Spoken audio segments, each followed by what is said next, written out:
then we distribute its cost equally among all the supporters of the project. And they kind of have to pay for this project to be funded.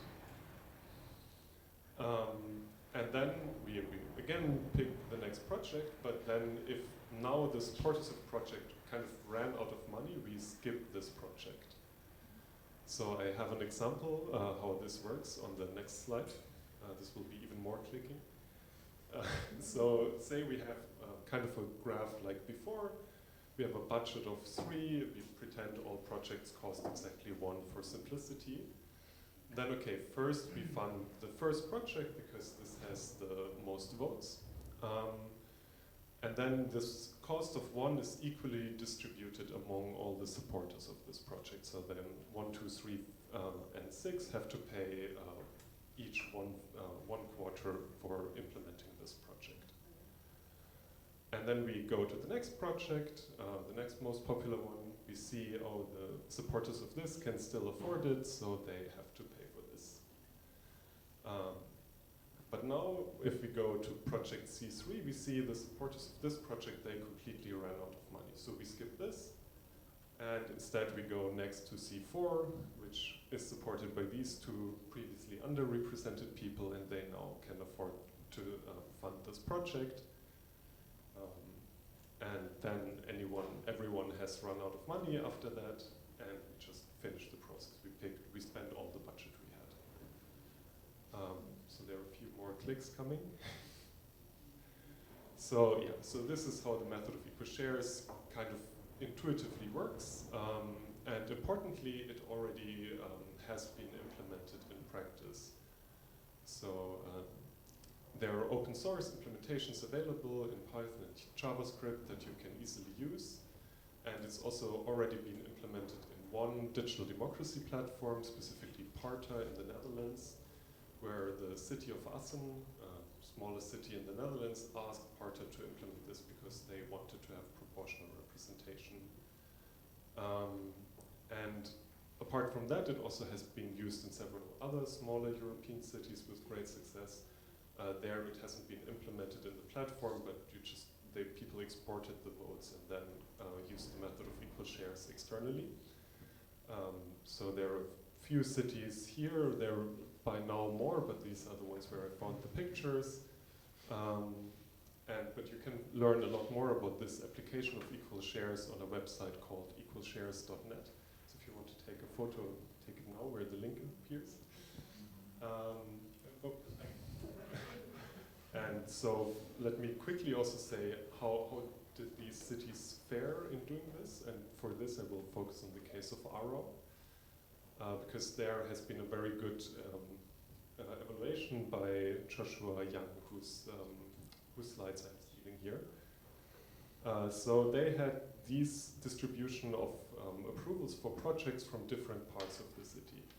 So of course, now if you want to talk about proportionality, we kind of have to cluster the voters into groups, and one way of doing this is to look how represented voters from different parts of the city are.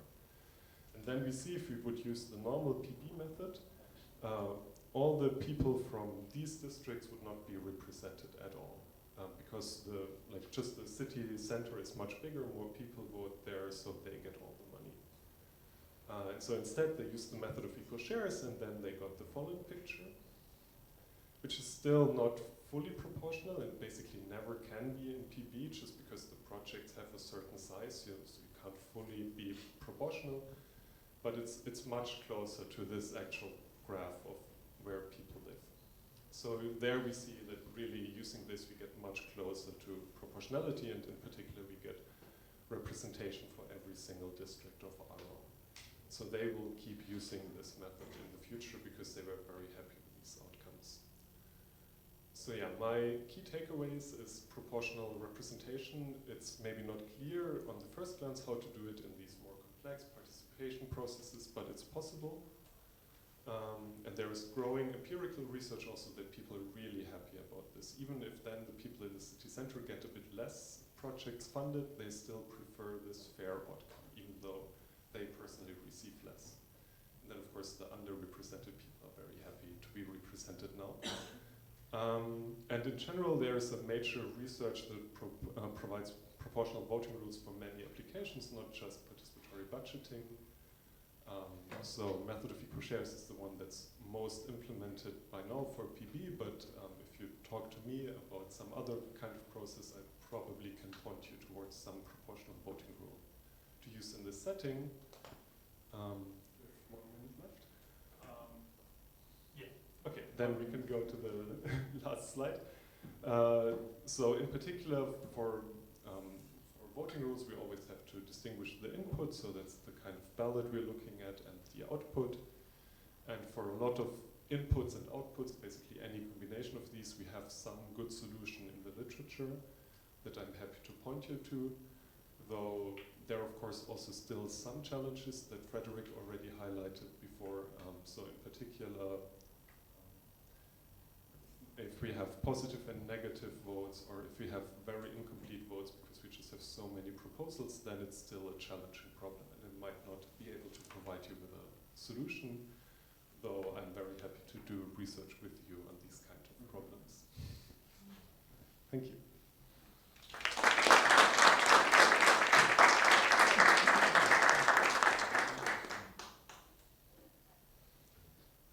We have like 20 seconds. Can you share your slides? Good use of the time. We will upload all the files to the MetaDCD meeting, so you will be able to have them probably next week or something like that. Okay, so the last talk is about the Bogdoni. Let me check out.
First of all, thank you to the Celine Crew for sharing this time with us. Today we want to talk about a new solution provided by Boctoni, a company that I represent, especially in the area of secure and verifiable voting. How these tools are enhancing the participatory governance. We will introduce a new voting system that is inside the Celine platform. This solution is designed to meet the highest standards of security, accessibility, and transparency. I'm the sales manager of the company. Well, first of all, our protocol is the first decentralized, secure, anti-coercion, tamper-proof, universal, verifiable, and cost-effective digital solution for the world. These attributes are critical to ensuring that every vote taken is always protected and guaranteed that the system remains transparent and trustworthy. So, based on blockchain technology, our open source code, and our protocol are the first one that are real, universal, verifiable, the first real that is completely anonymous, flexible, anti-coercion, and neutral. So one of our top clients, a well-known brand that you can see right there, it's 20 times cheaper compared than the normal or the typical voting or solutions, and we are the digital ones that, for example, this year we processed more than 200,000 votes, maintaining exactly the same transparent and security. So our protocol is designed to cover a broad range of use cases, as you can see here, from annual general meetings to board elections, referendums, participatory voting, etc. So essentially, is adaptable to any government needs. So no matter simple or complicated that you could be, it's not necessary to be a professional in cryptography in order to run our protocol.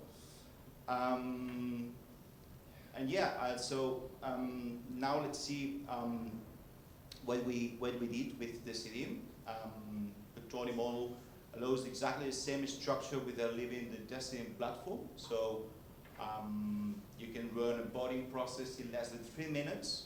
So it's super easy, and actually it's integrated inside the UA components, starting from the version 0.28 onwards. So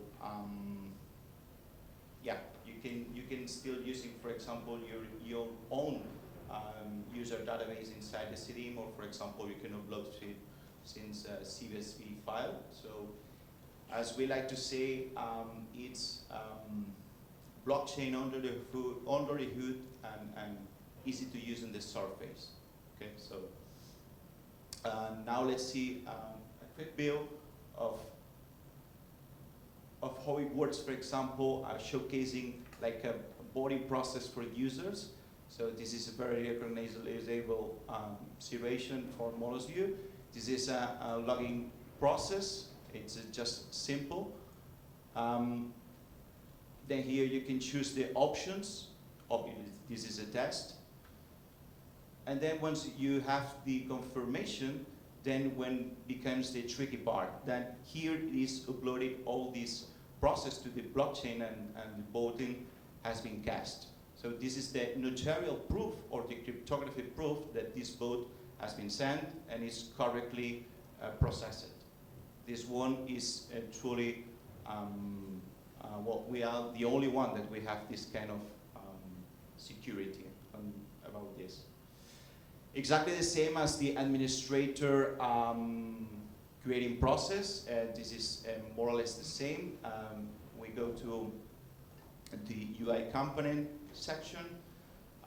We select, for example, a new election process, and it's a very, very simple process, only 5 steps. You need to add your title, descriptions. You also have an editor that you can add some text, images, videos, embed code, for example, for a streaming video or something like that. And this example shows you, for example, one question and two possible answers. Yeah. There one question, and then next is the possible answers. And then once we have this, we need to upload the census. And the census, as I said before, you can upload it by your own database inside the Cilium or a CSV file. And wait, it's only Lorem Ipsum. Okay, perfect.